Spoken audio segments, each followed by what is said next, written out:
உலகமே பரபரப்போடு எதிர்பார்த்து கொண்டிருந்த 1931 காலம். ஏன்னா முதலாம் வட்டமேசை மாநாடு ரவுண்ட் டேபிள் கான்ஃபரன்ஸ் நடக்கும் பொழுது பட்டியலின தலைவர், அதுவும் பட்டப்படிப்பு முடித்த மூத்த முன்னோடி ஒருவர் அந்த மாநாட்டில் கலந்து கொள்ள காந்தியடிகளும் கலந்து கொள்கிறார்.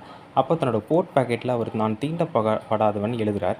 என்னை தொட்டால் உங்களுக்கு தீட்டுப்பட்டு விடும் அப்படின்னு உலக அரங்க தன்னுடைய நாட்டில் நடக்கக்கூடிய சீர்கேடுகளை சொல்கிறார். அப்போ 5ஆம் ஜார்ஜ் மன்னர் கேட்குறாரு, ஏன் நீங்கள் விழுந்தால் கூட உங்களை தூக்கி விட மாட்டாங்கன்னு கேட்கும்போது, இல்லை எங்களை தூக்கி விட மாட்டாங்கன்னு அந்த தலைவர் சொல்கிறார்.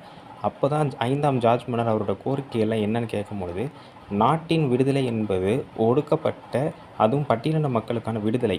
முழு சுதந்திரம் எங்களுக்கு அரசியல் அதிகாரத்தை வழங்கி தீண்டாமையை ஒழிக்க வேண்டும்.